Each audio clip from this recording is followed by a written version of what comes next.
What did luxury get wrong? You know, we had this long bull run of double-digit growth, and then things changed very fast. In your view, what did brands do wrong? Do you want me to tell you that we're going through challenging times? Yes. Mm-hmm. Are we going through challenging times after a decade of massive growth? Yes.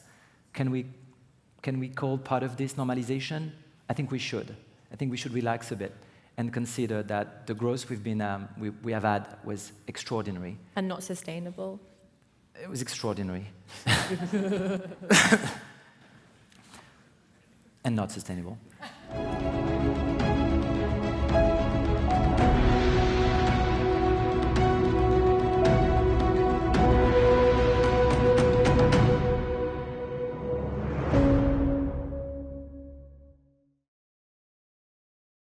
Cédric was previously the CEO of Balenciaga, where he oversaw a period of tremendous growth, but also, was through a few periods of storms as well.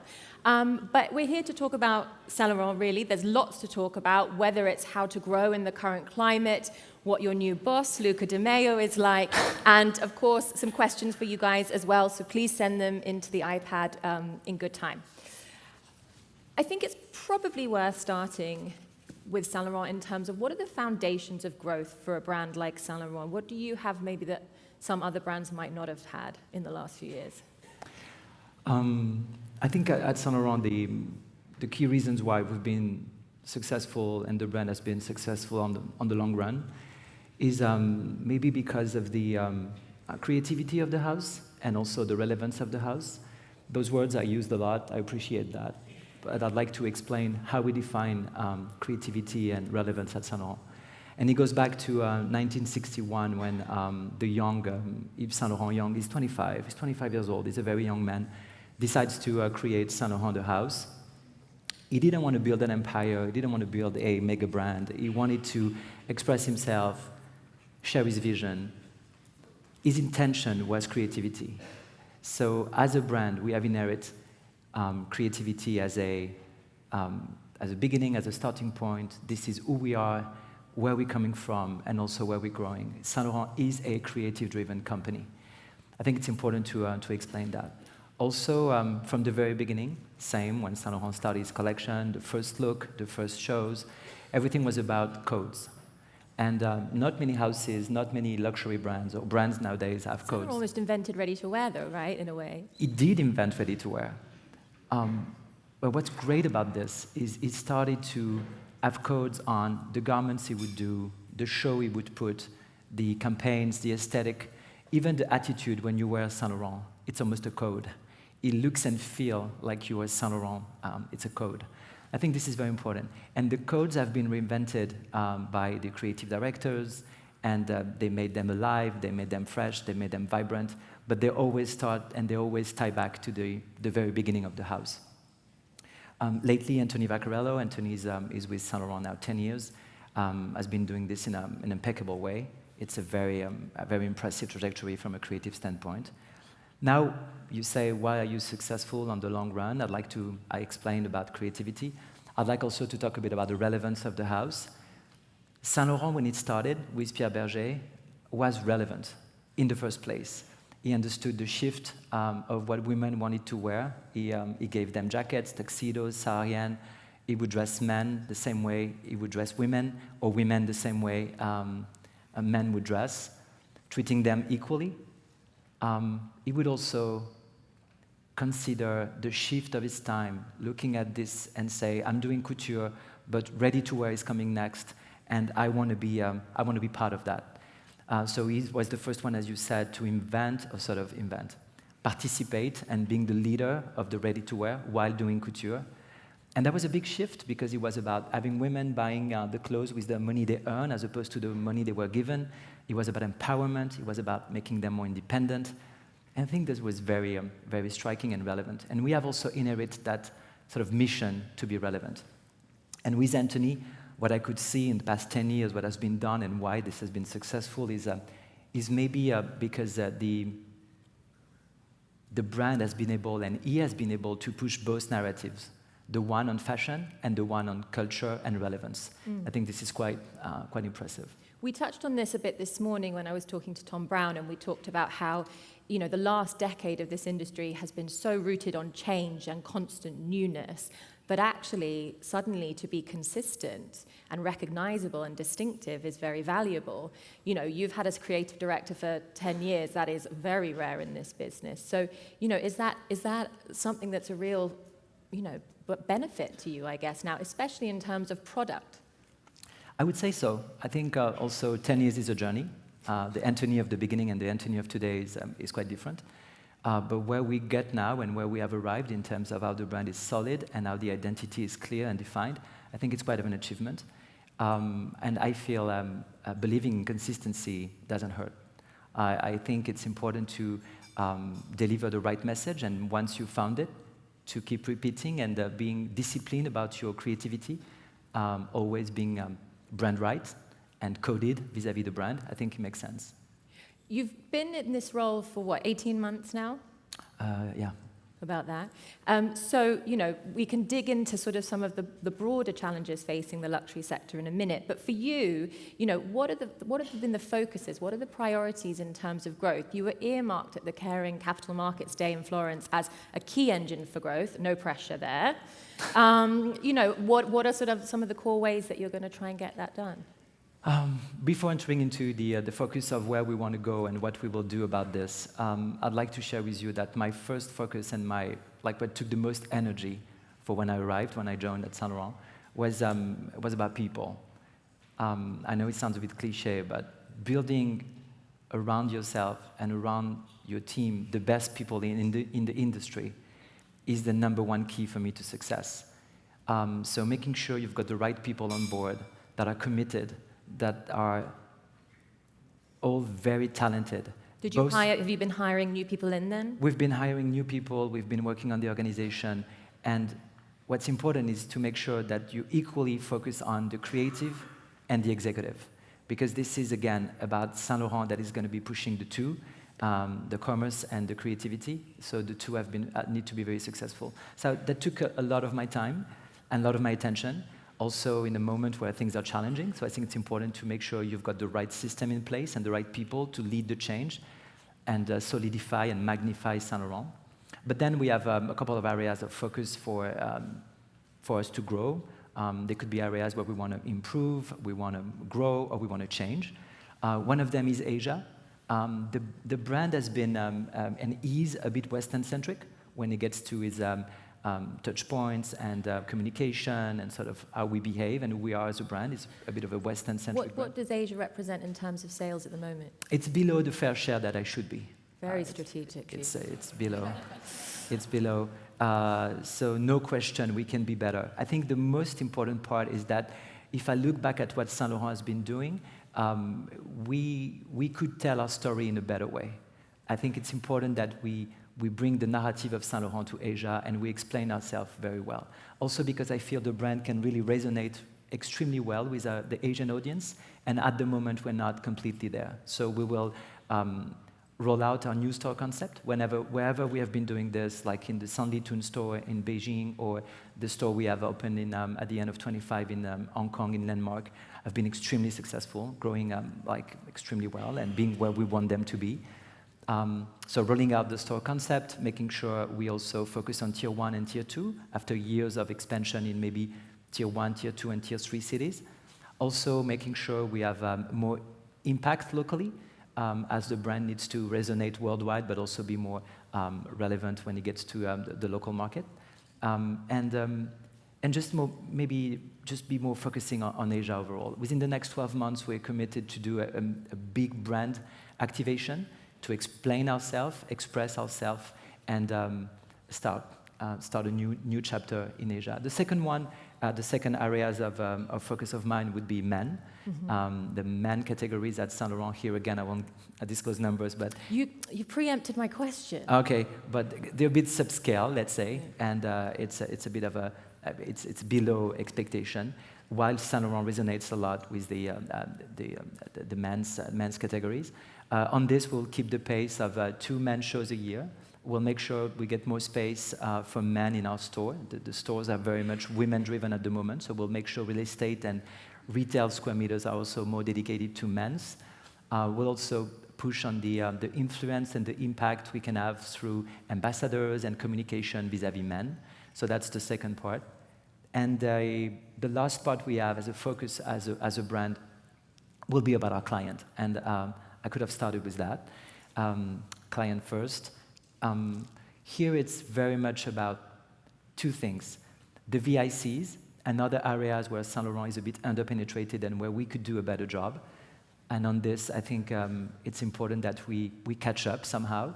I engaged a lot in the past year with the VICs of Saint Laurent, understanding why my share would be lower than expected, not asking them this, but sort of like trying to understand. The outcome is very simple. We need more product from you, we need more experiences from you, we need more occasions to buy, and we need to make sure there's more frequency in us coming to your shop. And so please do more, be better, do better, which I love as a challenge, so we're going to do this. At the same time, I just want to make sure when it gets to the client conversation, as a brand, we don't narrow down to VICs and focus on VICs and only. I mean, I think this is a good point. Something I've been hearing from a lot of you out in the room today is that the VIC is still incredibly important and still represents a sizable proportion of sales. But at the same time, part of why luxury has got into the mess that it has is because prices got too high and the aspirational consumer did become divorced from the process. So are aspirational clients important to you too? They are very important. I think some of them have stopped shopping with us, moving for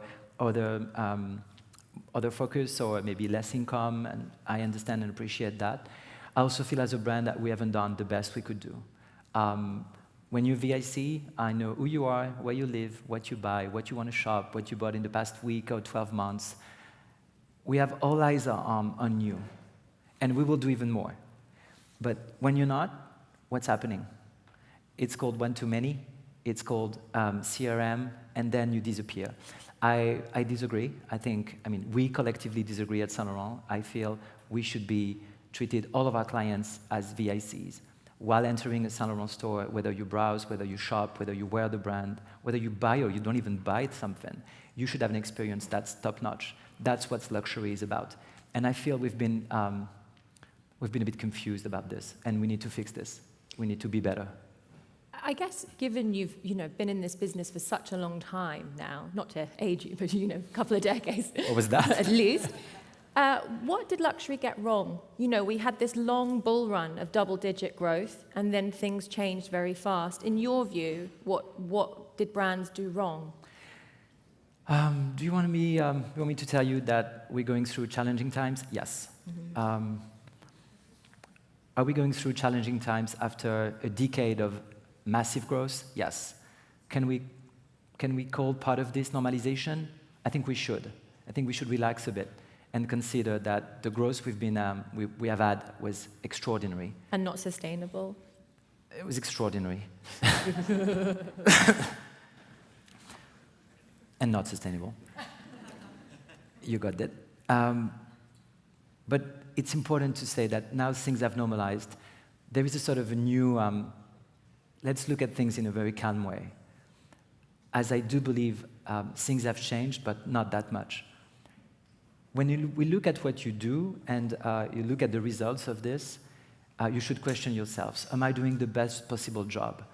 I know the formula today for Saint Laurent, at least, to do well, is about creativity, craft, and attention.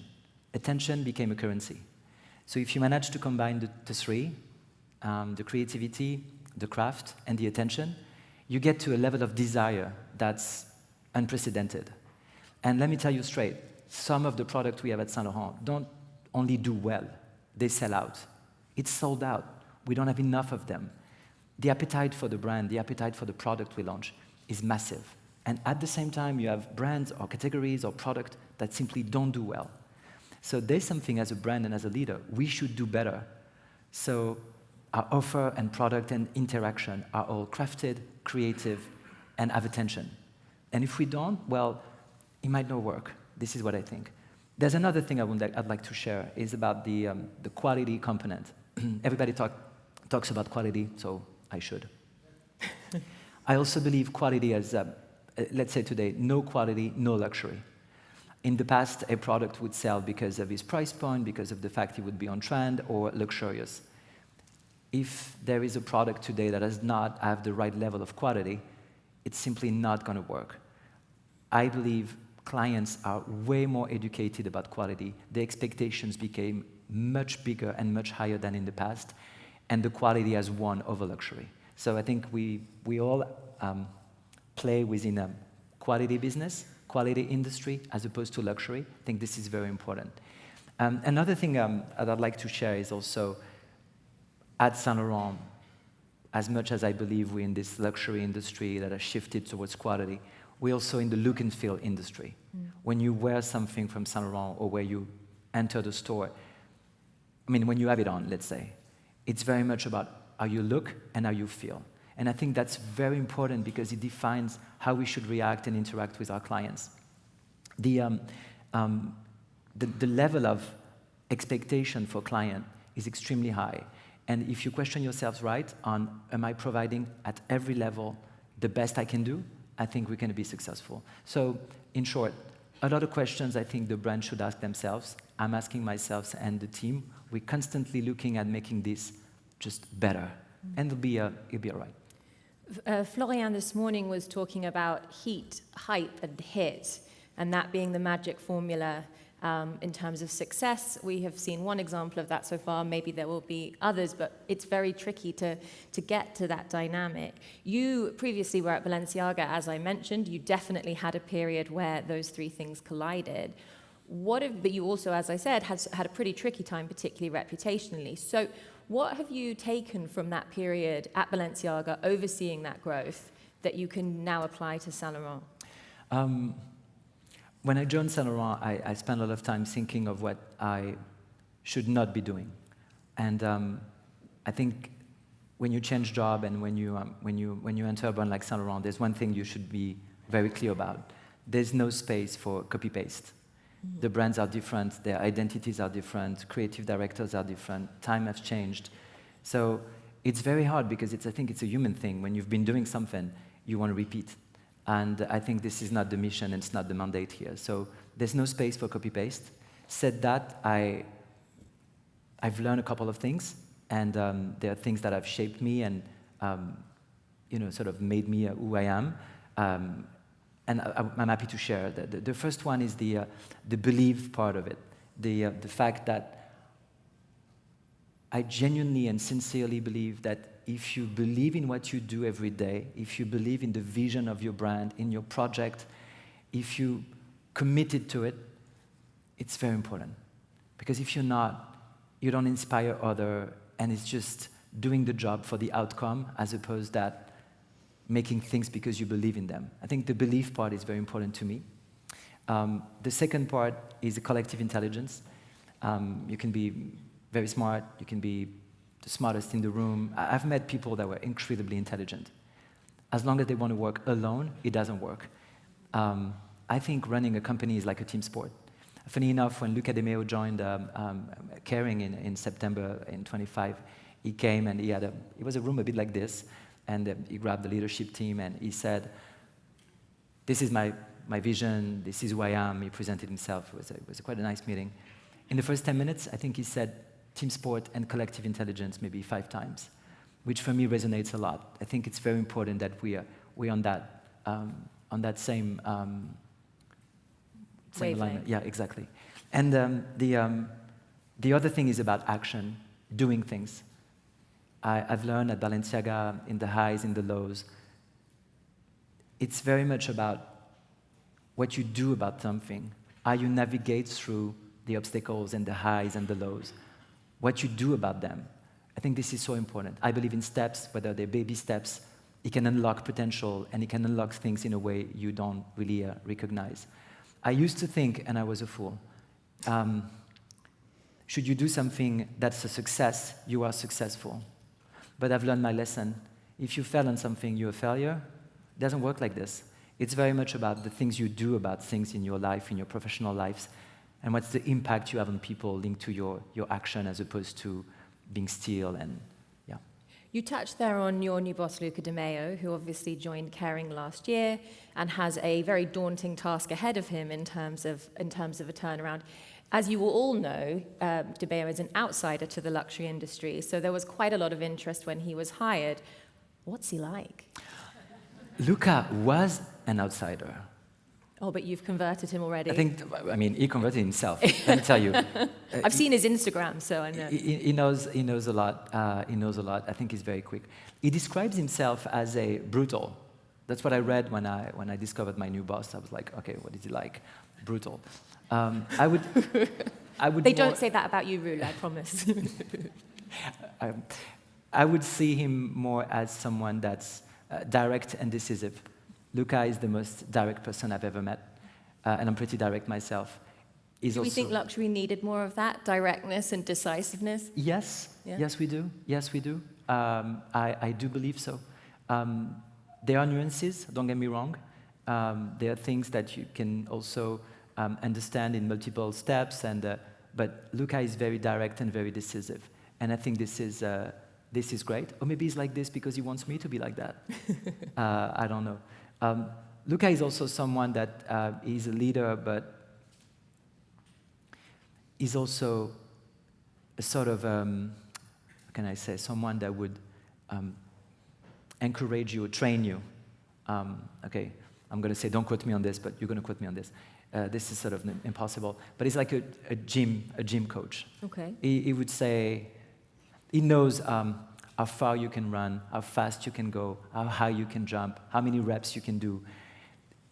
And he pushes you to be not the best version of yourself, but to be better, to be stronger, to be more decisive. And I think that's something I value a lot because it feels modern and it feels good. And when you have a good someone training you, even though it hurts sometimes and it's a lot. You've been pushed, all right? It's not easy. For those who exercise, you come back the next day. You have sore, but you come back.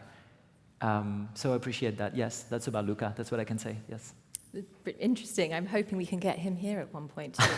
I think that touched on some of the questions that I think luxury leaders, whether it's Luca, whether it's you, whether it's lots of the people in this room, need to be thinking about now, specifically in terms of how clients will buy and experience luxury, whether they'll be online or in stores, whether they want to buy immediately or seasonally for status or substance. What's keeping you up at night in terms of getting this balance right? I think it's about what's coming next. I think it's, as I said, I think Saint Laurent is very solid as a brand. The identity is very strong. What matters the most now is to accelerate and magnify Saint Laurent to enter the next chapters of the house and make sure we keep the integrity of the brand while we develop and expand. So I think that's sort of a challenge that makes sense to me. In the specific case of Saint Laurent, it's not only what I just said, it's also remaining dominant, influent, and desirable. Desirability at Saint Laurent has been extremely strong, and this is where you're on the fine line, making sure you certainly don't lose that and expand onto that, build on this as opposed to move away from that. Yes. And something we do with Anthony. Sorry. Yes, I'll just remind everybody about the iPad, and actually I'm terribly sorry, but the screen has come off, so could somebody pop the questions back on? No, it's not that. It's the entire screen has gone. But I'm sure that there are questions that we'll need to read, so I need to get back on the screen. Thank you so much. But you were talking about Anthony, we were talking about Anthony at the beginning of the conversation, and the very fact that he's been around for 10 years. What's he like to work for as well? Because there aren't many creative directors in this business who've been around for a decade. Thank you. Oh my God, there are a lot of questions. We better speed this up. I've known Anthony 10 years.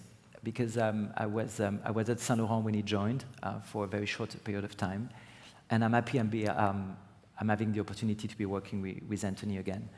Anthony has had an impressive creative trajectory. He has brought the image of the brand at the highest. He has also had a creative strategy that was very strong. The creative strategy of Anthony was about delivering a show and a message that was iconic, memorable, something you would imprint, and remember, which I think is very smart because not many people have done this before. I think he has this ability to create moments that stay within you and within the brand for the long run, which I think is very strong. Anthony has also been able, and not many creative directors have that, together with the brand, of course, but it's very much him, to push the two narratives. The narratives are very fashion, but also culture. And I feel what has been done, for example, in the cinema industry, with the creation... With Saint Laurent Productions. The Saint Laurent production, the fact that we've been able to produce, co-produce movies and engage with directors, create the costume for the movies, but not only having a real dialogue about it. I think it's so important because it means that Saint Laurent is not only a fashion house, but it's also a cultural hub where so much can happen. And I think this is very modern, and that's also explained the success of this. But back to Anthony is also someone that has a point of view, and this brand need a point of view. The current is very much about the noise and the next trend to grab and the next thing to do, and that having a point of view is so important. It's like a North Star, so him and I discuss and dialogue about this. He knows what he wants. He says this very clearly. He also knows what he wants to leave out, which I feel is a great asset. Of course, him and I work towards alignment. This is what you got to do. That's the thing.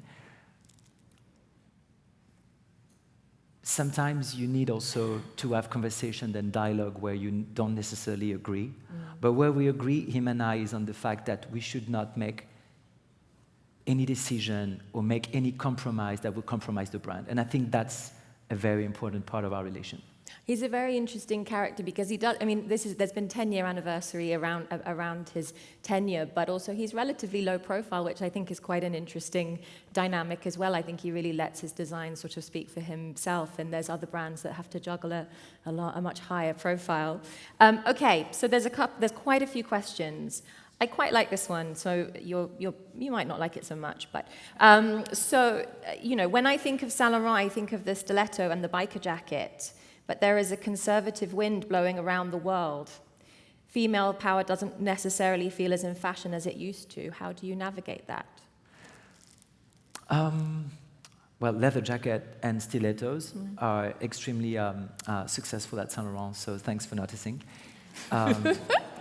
We're also very strong in tailoring, and joke aside, I feel the strength of Saint Laurent has been about the clarity of the message and the creativity being at the center. As we move forward, we will explore more functionalities and different vestiaire for vestiaire de jour, for example, and we will expand the product categories. Moving forward, we will. So yes, this is something we're working on. I think it's not only because the world is changing. I think it's because that was what Saint Laurent was about. It's not an occasion where Saint Laurent is about a full wardrobe. When you consider and look back 1966, it's a big trip back in time. But when he launched Rive Gauche, that was the invention of the vestiaire of pretty much every woman in the world, even till today. That was revolutionary. And I think that spirit of those Rive Gauche collection is something we have inherited and we should bring forward at some point. There's a time for everything. Another one that I quite like, you have a rare quality in this room, you're accountable without being defensive. What have you had to unlearn to become the leader that you are now? I think it's that thing I mentioned about you may know a lot of things, you may experience a couple of things, but you really need people around you. Not even on top of you, or just, you may need people around you, and you need to be part of a team to be successful. And the other one is the one I said before that for me was a very strong learning, is you can fail, but you're not a failure. Success doesn't define you the same way. When something goes wrong, it's just the same. And also on the accountability part, I think take your responsibility is super important. As CEO, I run a company that's 4,500 people plus. It's a lot of people. That responsibility resonates a lot with me. And what you need to unlearn is to make sure when you need to unlearn, we need to make sure this is also at the center of your preoccupation every day. It's the brand, it's the people. This comes with the package. Are there any questions out in the crowd? Otherwise, there are a lot on this iPad and we're nearly out of time. But would anybody like to ask something? There's one there, and then you can be next. Hello, thanks for the speech. I was wondering what was, in your opinion, the role of after sales for a brand like Saint Laurent? Good question. It's an important part, mostly because it's a client-related discussion. I think the experience of client, whether it's before entering the store and before buying anything, whether it's online or offline, should be impeccable. How you document yourself on a product, then how you interact with a sales associate, or when you arrive in the store and buy something. Then when you own this, I feel it's very important that we also still have a connection. I think after sale for me should be, one, impeccable, and second of all, should be a way to keep the relationship with client going. I think this is an invaluable amount of people that we can engage with and sort of keep having a conversation that could be transactional or experiential moving forward. Thank you. Last question here from you. Thank you. Oh, you mentioned the customer to be at the center of your vision. And as we're seeing rapid and very rapid growth with pure DTC models, and some companies, like Mr. Zegna explained before, have radically invented their business model, aren't these steps that you were describing a little bit too incremental, and shouldn't you be more radical in embracing a fundamental change in the business model? I think we've been, thank you for the question. I appreciate that. I think Saint Laurent has a very specific, let's say, history and positioning, where I believe we're not necessarily the first early movers when you get to those moves in society or in the industry. Saint Laurent is a brand that is one of the most iconic couture house, and we need to do things when time is right.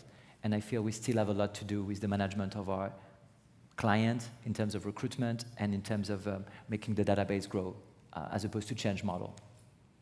Lots of challenges, lots of opportunities. Thank you, Cedric, for talking. Thank you very much. Thank you, Elizabeth. I welcome Adrian to the stage for the next panel.